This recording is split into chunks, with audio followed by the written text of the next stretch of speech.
Hello मेरे प्यारे student, तो क्या हाल चाल। आई होप कि आप लोग बहुत ही मस्त होंगे, तंदुरुस्त होंगे और आपकी पढ़ाई भी बहुत ही झकास चल रही होगी। तो चलिए आज की वीडियो हम लोग स्टार्ट करते हैं। कहाँ से देखिए, हम लोग यहाँ पर थे भौतिक विज्ञान 2024 का जो सेट नंबर 7वां यानी कि अंतिम सेट हम लोग कर रहे थे इसमें। तो अंतिम सेट के लिए देखिए हम लोग कहाँ तक क्वेश्चन कर लिए हैं। तो क्वेश्चन हमारा हो गया यहाँ तक। देखिए प्रश्न नंबर कौन सा हो चुका है, प्रश्न नंबर 2 तक हो चुका है, ठीक ना। सेट नंबर 7 का प्रश्न नंबर 2 तक हो चुका है। अगर आप लोग को देखिए पीडीएफ लेना है, ठीक है, अगर आप लोग को पीडीएफ लेना है तो यहाँ से देखिए 7460012763 इस नंबर पर कांटेक्ट कर सकते हैं, व्हाट्सअप कर सकते हैं, ठीक ना। और ये 2020 से 2024 तक फिजिक्स केमिस्ट्री मिल जाएगा और आपको बायोलॉजी का 2023 और 24 का मिल जाएगा, ठीक ना। अगर आप लोग इतना पढ़ लेते हैं बस 4-4 5-5 साल के, तो आप लोग का बहुत ही बढ़िया नंबर आ जाएगा, ठीक है। तो पीडीएफ लेना है तो इस नंबर पर आप लोग कांटेक्ट कर सकते हैं। और हम लोग चलते हैं देखिए प्रश्न नंबर किस पर, सेट नंबर 7 के प्रश्न नंबर 3 पर। तो यहाँ पर देखिए प्रश्न नंबर 3 है। देखिए कह रहा है कि ये खंड स है, ठीक ना, खंड स। प्रश्न नंबर 3 का कह रहा है अनुगमन वेग तथा विभवांतर के संबंध का सूत्र प्राप्त कीजिए, यानी कि सूत्र लिखना है, ठीक ना, प्राप्त करके लिखना है। अनुगमन वेग तथा विभवांतर के संबंध का सूत्र प्राप्त कीजिए। अगर आप लोग पहले की वीडियो नहीं देखे हैं सेट नंबर 1 से लेकर 6 तक, तो 1 शॉर्ट वीडियो बन के तैयार है, प्लेलिस्ट में जाइए, वहां पर आप लोग देख सकते हैं सभी वीडियो को, ठीक है। तो चलिए यहाँ पर हम लोग इसका सोल्यूशन देखते हैं। देखिए यहाँ पर हम लिखे हैं अनुगमन वेग तथा विभवांतर में संबंध। देखिए क्या है, चालक के सिरे पर विभवांतर लगाने पर त्वरण क्या उत्पन्न होता है। देखिए ए बराबर क्या होता है आपका F/A, ठीक ना। जो आपका जो फार्मूला होता है एफ इक्वल टू क्या होता है, F=, M/A होता है ना, A × M होता है ना फार्मूला। अगर हम लोग इसको इधर कर दें तो यही फार्मूला आपका एफ का बन जाएगा, बल का बन जाएगा, ठीक है। और यही जब हम लोग एम को नीचे कर दे रहे हैं तो ए बराबर हो जा रहा है, यानी कि त्वरण जो उत्पन्न हो रहा है विभवांतर लगाने पर, वो देखिए A=, क्या फार्मूला होता है, F/A हो गया।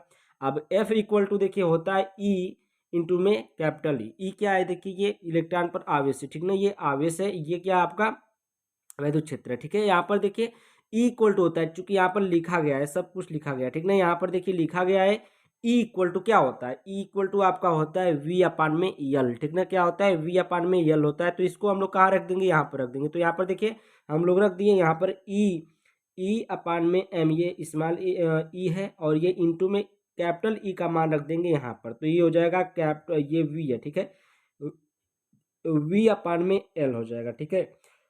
अब जो ई है ये क्या है, इलेक्ट्रॉन है, इलेक्ट्रॉनों की संख्या। और ये जो आपका ये कैपिटल ई है, यहाँ पर लिखा है वैद्युत क्षेत्र है, ठीक है। सब यहाँ पर हम लिख दिए हैं। उसके बाद देखिए आपका ये बन जाएगा अनुगमन वेग, जो दर्शाते हैं, किससे दर्शाते हैं, अनुगमन वेग को हम लोग VD से दर्शाते हैं। किससे दर्शाते हैं, VD से दर्शाते हैं। तो यहाँ पर देखिए VD बराबर आपका क्या आ जाएगा, A × ताऊ आ जाएगा। क्या आ जाएगा, A × ताऊ हो जाएगा, ठीक है। तो A × ताऊ, अब हम लोग यहाँ पर क्या करेंगे, ए का मान रखेंगे। तो यहाँ पर ए का मान रखेंगे तो ए का मान कितना आया था, यही आया था ना, ए बराबर यही आएगा, ठीक है, यही आया था ए बराबर। तो ये मान हम लोग रख देंगे इस वाले में, ठीक है।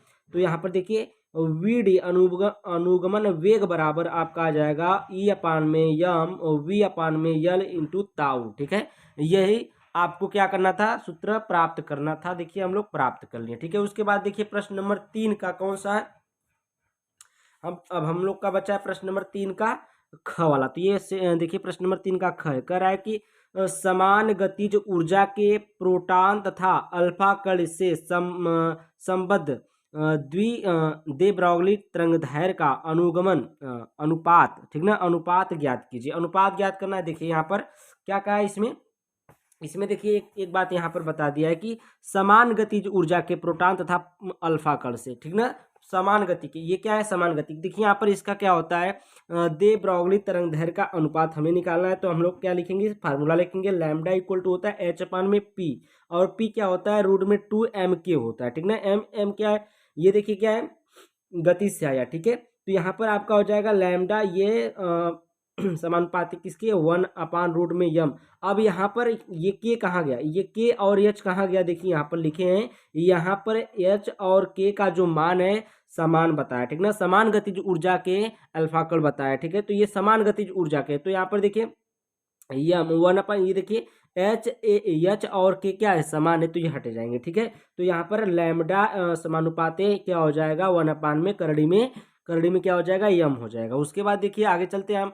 अब यहाँ पर एक बार क्या है, यहाँ पर हम लोग देखिए सवाल में, देखिए यहाँ पर सवाल में क्या क्या है, प्रोटॉन था अल्फा कण से, तो प्रोटॉन देखेंगे एक बार, देखिए ये प्रोटॉन, तो यहाँ पर देखिए जब प्रोटॉन के लिए हम तरंग दैर्घ्य निकालेंगे तो लैम्बडा पी लिखेंगे, ठीक ना, और अल्फा कण के लिए लैम्बडा अल्फा लिखेंगे। तो यहाँ पर इसके लिए निकालें तो यहाँ पर क्या हो जाएगा, रूट में एम अल्फा बटे में एम पी हो जाएगा, यानी कि किसका द्रव्यमान, अल्फा का द्रव्यमान बटे में प्रोटॉन का द्रव्यमान। ठीक है, उसके बाद यहाँ पर देखिए जो यहाँ पर अल्फा होता है प्रोटॉन से ज़्यादा होता है, तो यहाँ पर देखिए अल्फा का द्रव्यमान प्रोटॉन के द्रव्यमान से 4 गुना होता है। ठीक ना, यहाँ पर हम लिख लिए हैं, ठीक ना, यह क्या लिखा है, अल्फा का द्रव्यमान प्रोटॉन के द्रव्यमान से 4 गुना होता है, तो यहाँ पर 4 mp, यानी कि 4 mp हो गया, इससे क्या होता है, ये 4 गुना होता है, तो ये mp है, ये 4 mp, mp से mp कट जाएगा। ठीक ना, ये कट हुआ।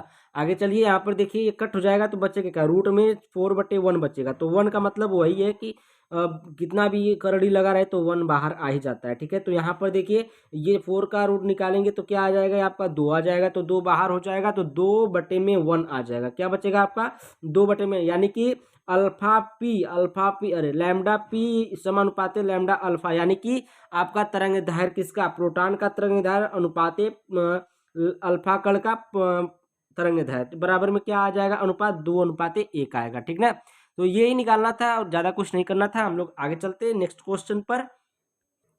अब देखिए यहाँ पर हम लोग आते हैं, देखिए प्रश्न नंबर 3 का ग कह रहा है कि द्रव्यमान, क्षति तथा बंधन ऊर्जा को परिभाषित कीजिए। ये क्वेश्चन आपका देखिए सेट नंबर 1 में हम करा चुके हैं, किसमें, सेट नंबर 1 में देखिए हम करा दिए हैं, आपको दिखा दे रहे हैं सेट नंबर 1 में, ये सेट 1 है और ये इसमें देखिए पूछा है नाभिक की द्रव्यमान क्षति, देखिए नाभिक की द्रव्यमान क्षति एवं बंधन ऊर्जा को परिभाषित कीजिए। हो गया है ना क्वेश्चन। अभी हम इसको और भी मतलब दिखा दे रहे हैं, देखिए यहाँ पर लिख भी लिए इसको, सेट नंबर 1 में ही देख लेते हैं इसको, दोनों इकट्ठा देख लेंगे। ठीक है, तो उस क्वेश्चन को आप लोग देख सकते हैं। ठीक है, यहाँ पर हम इसको दिखा दे रहे हैं द्रव्यमान क्षति। तो यहाँ पर देखिए जब किसी नाभिक का द्रव्यमान उसके अंदर मौजूद प्रोटॉन तथा न्यूट्रॉन के योग से कम होता है, द्रव्यमान क्षति कहते हैं। ठीक ना, कब द्रव्यमान क्षति कब होती है, क्षति का मतलब होता है कम, द्रव्यमान का मतलब क्या होता है, भार में कमी। ठीक है, क्षति का मतलब कमी और द्रव्यमान का मतलब भार में कमी, यानी कि देखिए जब किसी नाभिक का द्रव्यमान जो बीच वाला द्रव्यमान होता है नाभिक का, ठीक ना, उसके अंदर मौजूद जो प्रोटॉन तथा न्यूट्रॉन होते हैं, यानी कि हम आपको नाभिक बनाकर यहाँ पर दिखा दे रहे हैं। देखिए ये आपका हो गया एक, ठीक है ना, यहाँ पर आपका नाभिक होता है, ये क्या होता है, नाभिक होता है, इसमें इलेक्ट्रॉन चक्कर लगाते रहते हैं, इलेक्ट्रॉन चक्कर लगाते हैं ना इसमें। अब ये आपका नाभिक है बीच में, अब ये बीच में जो नाभिक है, इस नाभिक में देखिए प्रोटॉन तथा न्यूट्रॉन के योग, यानी कि इसमें जो नाभिक होता है इसी के बीच में क्या आपका मौजूद होता है, प्रोटॉन और न्यूट्रॉन होता है। ठीक ना, इसमें क्या होता है, प्रोटॉन और न्यूट्रॉन इसके बीच में मौजूद होते हैं। ठीक है, और देखिए क्या रहा है कि के योग से कम होता है, तब जब नाभिक का जो पूरा नाभिक है, अब प्रोटॉन और न्यूट्रॉन का अगर हम लोग द्रव्यमान जोड़ें और नाभिक का द्रव्यमान जोड़ें और नाभिक का द्रव्यमान कम आ जाए तब ना, तब उसको क्या बोलेंगे, द्रव्यमान क्षति बोलेंगे। ठीक है, बात समझ में आई ना। देखिए बात को ऐसे समझिए कि ये आपका देखिए ये नाभि है, बीच में क्या है, नाभि है। ठीक है, नाभिक है। अब नाभिक में क्या उपस्थित होता है, प्रोटॉन और न्यूट्रॉन। इलेक्ट्रॉन कहाँ रहता है, ये देखिए चक्कर लगा रहा है बेटा, चक्कर लगा रहा है इलेक्ट्रॉन। ठीक ना, और यहाँ पर देखिए क्या है, नाभिक है। अब नाभिक का इलेक्ट्रॉन, नाभिक का द्रव्यमान एक और कर लीजिए, ये नाभिक का द्रव्यमान एक और कर लीजिए, और आपका जो नाभिक का द्रव्यमान मान लीजिए इधर है, और यहाँ पर प्रोटॉन प्लस न्यूट्रॉन का द्रव्यमान कर लीजिए। अब मान लीजिए नाभिक का द्रव्यमान जोड़ने पर हम लोग नाभिक का द्रव्यमान कम है, किसके, न्यूट्रॉन और प्रोटॉन के योग से, यानी कि जोड़ने पर इन दोनों को जोड़ दे रहे हैं एक साथ में, तो नाभिक का द्रव्यमान कम हो जा रहा है, तब इसको हम लोग क्या बोलेंगे, द्रव्यमान क्षति बोलेंगे। ठीक है, इसका formula delta M equal to Z M P, और यहाँ पर प्लस में A minus Z M N minus में एम। ठीक ना, ये क्या आपका समझ रहे हैं, ए क्या है, ये परमाणु भार है, जेड क्या है, परमाणु क्रमांक है। ठीक है, यानी कि इलेक्ट्रॉनिक संख्या है। ठीक है, ये भार है, और पी प्रोटॉन है या न्यूट्रॉन है। ठीक है, बात इतना ही है, ज़्यादा कुछ नहीं है। अब आगे देखिए यहाँ पर जो जहाँ जेड को यहाँ पर ये सब बात है, ये सब आप लोग लिख लीजिएगा जी, इसको लिखने में कुछ नहीं है। जहाँ यहाँ पर क्या है, जेड क्या है, नाभिक की परमाणु संख्या, ए क्या द्रव्यमान संख्या है, एम पी क्या है, एमपी क्या है, प्रोटॉन का द्रव्यमान संख्या, एमएन क्या है, न्यूट्रॉन का द्रव्यमान संख्या, एम क्या है, नाभिक का वास्तविक द्रव्यमान है। ठीक है, ये सब आप लोग के लिए उतना होता है। और ये देखिए बंधन ऊर्जा के लिए सेट नंबर 1 में आप लोग एफएस में प्रश्न नंबर 3 का क देखिए ये भी मिलेगा, ये भी, लेकिन उसको हम लोग वहाँ पर उतना बढ़िया से नहीं समझा पाए थे, तो उसको आप लोग समझ लीजिए लिए यहाँ पर। अब यहाँ पर देखिए प्रश्न नंबर 3 का घ आता है। प्रश्न नंबर 3 का घ हम इसमें लिखे हैं। तो देखिए दिए गए परिपथ में क्या कह रहा है कि दिए गए परिपथ में 5 MA धारा प्रवाहित हो रही है, ठीक है। प्रतिरोध R का मान ज्ञात कीजिए, ठीक ना। तो क्या ज्ञात करना है, 5 MA धारा का, इसका जब हम लोग एम्पियर में जब निकालेंगे, ठीक ना, एम्पियर में जब इसको निकालेंगे तो इसके पावर में हम लोग क्या लिखेंगे, 10 की पावर -3 लिखेंगे गुणे में, ठीक है। तो यहाँ पर देखिए ये परिपथ दिया गया है, ठीक ना, ये आपका क्या है, परिपथ दिया गया है जिसमें 1.5 वोल्ट का धारा इसमें यहाँ पर दिया गया है कि 1.5 वोल्ट की धारा इसमें प्रवाहित की जा रही है, ठीक है। इसमें कितनी धारा, 1.5 वोल्ट की धारा, तो ये इधर से जा रही है। यहाँ पर आपका देखिए ये यहाँ पर क्या प्रतिरोध लगा हुआ है, यहाँ पर वोल्ट है, ठीक है, 0.5 वोल्ट है। अब देखिए यहाँ पर मान दिया गया, किसका मान दिया है, V इक्वल टू फार्मूला होता है VR प्लस में VD, ठीक ना। VD क्या, अनुगमन वेग है, और ये VR क्या है, वोल्टता है, मतलब धारा में क्या बोलते हैं उसको, प्रतिरोध है, ठीक ना। आपको ज्ञात ही करना है, देखिए धारा प्रवाहित हो रही है, प्रतिरोध R का मान ज्ञात कीजिए, R का मान ज्ञात करना है। तो यहाँ पर देखिए पहले जिसका मान दिया उसको लिख लिए। यहाँ पर देखिए 1.5 V का मान है, यहाँ पर V का मान दिया वोल्ट का, और VR आपको निकालना है, प्लस में 0.5 किसका मान दिया, यहाँ पर दिया है, ठीक ना, VD का मान दिया है, ठीक है। VD का मान दिया इतना 0.5, तो यहाँ पर देखिए VR इक्वल टू क्या हो जाएगा, इसको हम लोग इधर भेजेंगे तो माइनस में आ जाएगा, तो ये 1.5 माइनस 0.5, इसमें से घटाएंगे तो VR कितना आएगा, 1.0 वोल्ट आ जाएगा, ठीक है, 1.0 वोल्ट आ गया ना। अब देखिए इसी मान को हम लोग क्या करेंगे, एक फार्मूला है R इक्वल टू VR अपन में I, ठीक ना, जो होता है R बराबर वोल्ट और अपन में धारा होता है। ये देखिए फार्मूला है, इस फार्मूले में हम लोग रखेंगे R इक्वल टू VR अपन में I वाले में, तो I का मान यहाँ पर हम लोग देखिए 5 गुणे 10 की पावर -3 एम्पियर है, ठीक ना, आई का मान है। और यहाँ पर एक जो आया है, एक है, VR का मान कितना है, 1 है, तो 1 रख देंगे, और बटे में 5 गुणे 10 की पावर -3 रख देंगे, बराबर में आपका हो जाएगा 1000, कहाँ से गए, ये ऊपर जाएगा 10 की पावर -3, तो 10 की पावर +3 हो जाएगा। 10 की पावर +3 को हम लोग क्या लिख सकते हैं, 1000 लिख सकते हैं। 1000 बटे में कितना आ जाएगा, 5। अब 5 से हम लोग इसको काट देंगे, ठीक ना, 5 से हम लोग काटेंगे तो ये कितना आ जाएगा, R बराबर आपका आ जाएगा 200 ओम, कितना आ जाएगा आपका, 200 ओम आ जाएगा, ठीक है। ये क्वेश्चन आपका कंप्लीट हो गया, ठीक ना, 200 ओम आपका आंसर होगा। प्रश्न नंबर 3 का घ कंप्लीट हुआ। प्रश्न नंबर 4 पर हम लोग चलते हैं।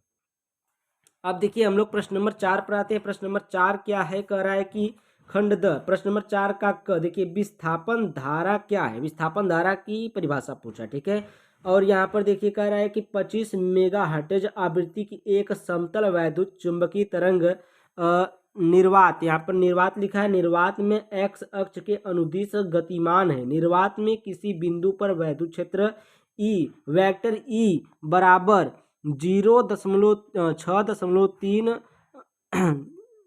कैफ जे दिया है, वोल्ट प्रति मीटर है। इस बिंदु पर चुंबकीय क्षेत्र वेक्टर बी का मान तथा दिशा क्या है, ठीक ना, मान और दिशा ज्ञात करना है। तो यहाँ पर देखिए हम लोग विस्थापन धारा पहले देखते हैं। जब निर्वात या किसी माध्यम में समय के साथ विद्युत फ्लक्स में परिवर्तन होता है तो उत्पन्न धारा को विस्थापन धारा कहते हैं। क्या कह रहा है यहाँ पर, देखिए जब निर्वात या किसी माध्यम में, मान लीजिए निर्वात, निर्वात का मतलब समझ रहे हैं ना, निर्वात का मतलब होता है जहाँ पर, जब निर्वात या किसी माध्यम में, निर्वात का मतलब जहाँ पर मतलब वायु ना हो, ठीक ना, किसी माध्यम में समय के साथ विद्युत फ्लक्स में परिवर्तन होता है। अगर कोई माध्यम मान लीजिए कांच का माध्यम है, या फिर वायु का माध्यम है, या फिर निर्वात है, ठीक ना, कोई माध्यम है, तो माध्यम में क्या कर रहा है, अगर समय के साथ विद्युत फ्लक्स में, जो विद्युत फ्लक्स होता है उसमें अगर परिवर्तन हो रहा है, ठीक ना, अगर उसमें परिवर्तन हो जाता है या परिवर्तन हो रहा है तो उत्पन्न धारा को, जो उसमें उत्पन्न धारा होगी, उस धारा को हम लोग क्या बोलेंगे, विस्थापन धारा बोलेंगे, ठीक है। तो यहाँ पर विस्थापन धारा को आप लोग सही से नोट कर लीजिएगा, ठीक है।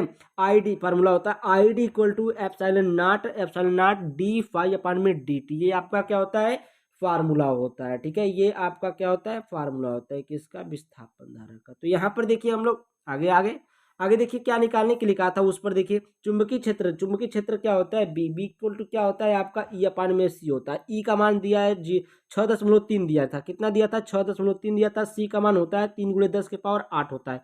मान रखेंगे, गुणा करेंगे, कट पिट करेंगे, 2.1 गुणे 10 के पावर -8, ये 10 के पावर 8 ऊपर जाएगा तो माइनस में आ जाएगा, जो प्लस है वो चिन्ह बदल जाएगा, ठीक ना। -8 है, प्लस में 8 है तो ये क्या हो जाएगा ऊपर जाएगा तो 10 के पावर -8 हो जाएगा टेस्ला, ठीक है। तो ये आपका क्या हो जाएगा आंसर आ जाएगा 2.1 गुणे 10 के पावर -8 टेस्ला। यहाँ पर देखिए विद्युत चुंबकीय तरंग, इसकी दिशा देख लीजिए, विद्युत चुंबकीय तरंग की दिशा एक्स अक्ष की दिशा ई, यानी कि ई जो है वाई अक्ष की दिशा है, और जो एक्स अक्ष की दिशा जो विद्युत चुंबकीय तरंग की दिशा होगी वो किस कौन सी होगी, एक्स अक्ष की दिशा होगी, और ई जो है वो क्या होगा वाई अक्ष की दिशा में है, ठीक है। अतः क्षेत्र बी जो बी है, विद्युत क्षेत्र जो बी है की दिशा क्या होगी, जेड अक्ष होगी, ठीक है। बात समझ में है ना। आगे चलते हैं हम लोग। आगे प्रश्न नंबर 4 का ख, देखिए प्रश्न नंबर 4 का ख यहाँ पर है ख C1 है माइक्रोफैरड तथा C2 है माइक्रोफैरड। धारिता के दो संधारित्रों को समांतर क्रम में जोड़ने पर तुल्य धारिता 20 माइक्रोफैरड है। यदि उन्हें श्रेणी क्रम में जोड़ा जाए तो तुल्य धारिता 4.8 माइक्रोफैरड हो, तब C1 व C2 की धारिताओं में अनुपात ज्ञात कीजिए।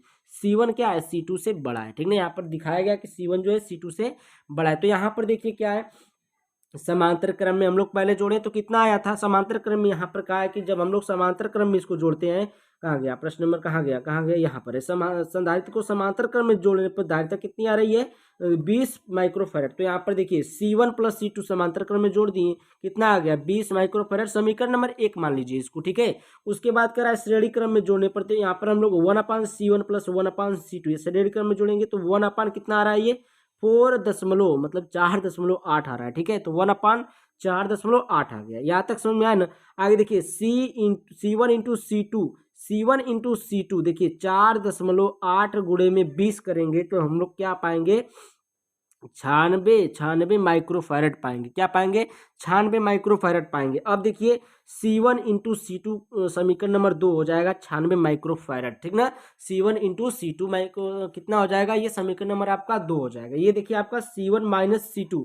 अब हम लोग C1 - C2 निकालेंगे तो C1 - C2 के लिए एक फार्मूला होता है। यहाँ पर देखिए फार्मूला हम लिखे हैं C1 + C2 का होल स्क्वायर -4C1, ठीक ना, -4C1 इंटू C2। देखिए यही फार्मूला लगाएंगे। C1 + C2 का कितना है मान, यहाँ पर 20 माइक्रोफैरड दिया, कितना है 20 माइक्रोफैरड है। उसके बाद -4C1 इंटू C2 96, ठीक ना, तो ये 96। अब देखिए यहाँ पर क्या करेंगे, 20 का स्क्वायर होता है 400, और 96 का गुणा 4 बार करेंगे तो कितना आएगा, 96 चौको 384 होता है। कितना होता है 384 होता है। यहाँ पर रखें 400 में से 384 घटाएंगे तो करड़ी में कितना बचेगा, 16 बचेगा। 16 को हम लोग क्या करेंगे, यहाँ पर 4 गुणे 4 लिख सकते हैं तो एक 4 बाहर आ जाएगा तो 4 आ जाएगा, ठीक ना। C1 - C2 का मान कितना आ गया, 4 आ गया। समीकरण नंबर 1 हो गया, ठीक ना, अरे 3 हो गया। समीकरण नंबर कौन सा हो गया, ये 3 हो गया, ठीक है। ये आपका समीकरण नंबर 3 हो गया। अब देखिए हम लोग को हल करना है। देखिए समीकरण 1 और समीकरण 3 से C1 बराबर C1 बराबर C12 मतलब माइक्रोफैरड, कितना 12 माइक्रोफैरड, ठीक ना, और C2 बराबर कितना 8 माइक्रोफैरड प्राप्त होगा। तो अब हम लोग क्या करेंगे, C1 अनुपात जब C2 निकालेंगे तो 3:2 आएगा, ठीक है। 3 अनुपात कितना आएगा, 2 आएगा, क्योंकि यहाँ पर से काटेंगे हम लोग 4 से तो 4 दूना के 8 आएगा, और यहाँ पर काटेंगे 4 तिहाई 12 आएगा, 3:2 आएगा ना, 3:2 आएगा। क्योंकि आपका जो C1 है, देखिए C1 क्या है, C1 आपका यहाँ पर है 20 C1 यहाँ पर निकाले नहीं है, जब ये यूज करेंगे तब निकलेगा, ठीक है। समीकरण 1 और समीकरण 3 से हम लोग C1 और C2 का मान निकाल लेंगे, ठीक है, भाग करेंगे तो निकल जाएगा। तो C1 अनुपात C2 कितना आ जाएगा, बराबर में 3:2 आ जाएगा, ठीक है। आगे चले हम लोग। अब देखिए यहाँ पर है प्रश्न नंबर 4 का ग। देखिए प्रश्न नंबर 4 का ग क्या है, दो समांतर तथा सीधे धारावाही चालकों के बीच लगने वाला बल कब क्या हो जाता है, आकर्षण तथा प्रतिकर्षण बल होता है, और क्यों होता है। तो यहाँ पर देखिए दो समांतर तारों के बीच लगने वाला बल, तो इसका जो फार्मूला होता है F/L इक्वल टू होता है माइक्रो जीरो एक्रो जीरो होता है अपान में 2 पाई I1 I2 अपान में R न्यूटन प्रति मीटर इसका क्या होता है मात्रक होता है। यहाँ पर देखिए पहला है जब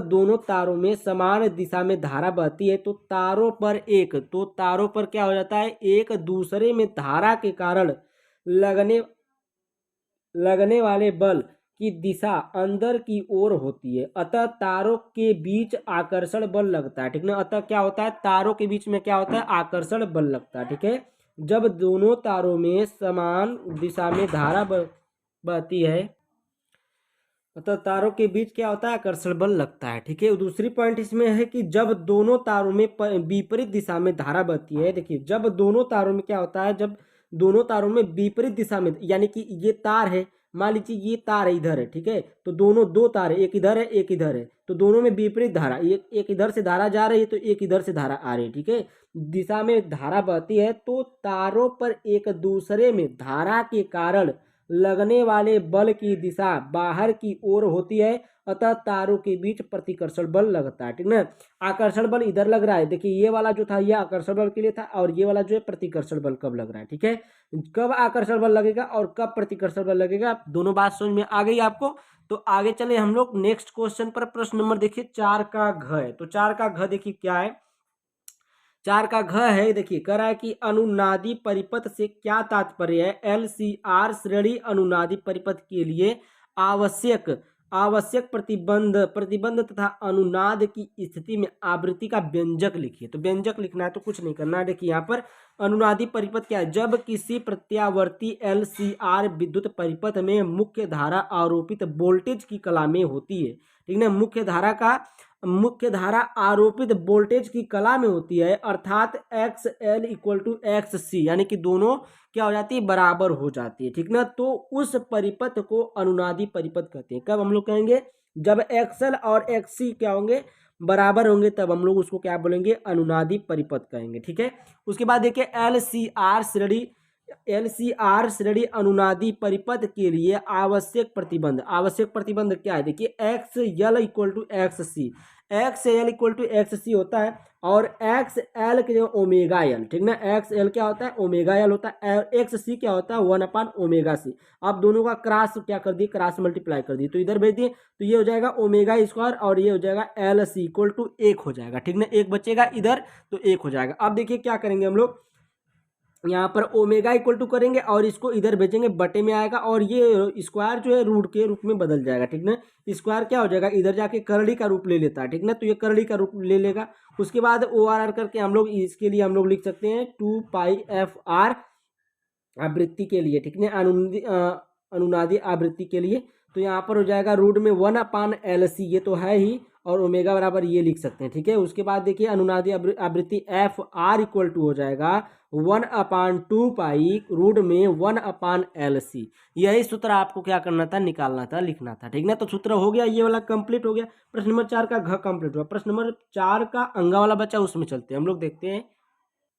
अब देखिए यहाँ पर आपका प्रश्न नंबर 4 का अंगा वाला है, क्या कह रहा है कि देखिए आइंस्टीन कह रहा है कि आइंस्टीन का प्रकाश वैद्युत समीकरण लिखिए, समीकरण लिखना है। उसके बाद 0.5 इलेक्ट्रॉन वोल्ट कार्यफलन वाली धातु प्लेट पर क्रमशः 1 इलेक्ट्रॉन वोल्ट तथा 2.5 इलेक्ट्रॉन वोल्ट ऊर्जा वाले फोटान आपतित होते हैं। यदि उत्सर्जित फोटान इलेक्ट्रॉनों की अधिकतम गतिज ऊर्जाएं क्रमशः K1 तथा K2 तथा उनके वेग क्रमशः V1 तथा V2 हो, तो पहला देखिए K1 बटे में K2 तथा V1 बटे में V2 के मान ज्ञात कीजिए। ठीक ना, पहला ज्ञात करना है K1 बटे में K2 का मान, दूसरा ज्ञात करना है V1 बटे में V2 का मान ज्ञात करना है। तो यहाँ पर चलिए हम लोग इसको ज्ञात करते हैं। देखिए आइंस्टीन का प्रकाश विद्युत समीकरण से हम लोग इसको चलेंगे। ठीक ना, तो आइंस्टीन का जो प्रकाश विद्युत समीकरण होता है क्या होता है, K मैक्स इक्वल टू होता है 1/, यानी कि इसको हम लोग हाफ बोलते हैं, हाफ mv² मैक्स। ठीक ना, इसको बोल सकते हैं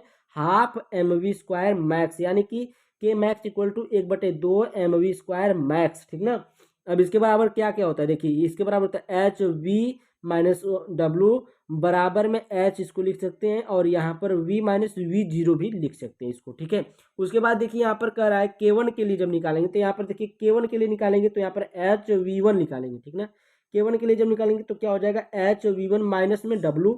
तो यहाँ पर क्या HV1 का मान 1 है, ठीक ना। HV1 का मान कितना दिया यहाँ पर देखिए, यहाँ पर दिया है ना 1 वोल्ट, ठीक ना। कितना दिया 1 वोल्ट दिया है। अब यहाँ पर मान रखेंगे और इसका मान कितना दिया 0.5 इलेक्ट्रॉन वोल्ट, ठीक ना। 0.5 इलेक्ट्रॉन वोल्ट दिया है तो यहाँ पर रखेंगे 1.05, ठीक ना। 1 माइनस 0.5, तो यहाँ पर जब घटाएंगे तो इसका आ जाएगा 0.5 इलेक्ट्रॉन वोल्ट। उसके बाद K2 के लिए जब निकालेंगे तो K2 के लिए आपका हो जाएगा HV2।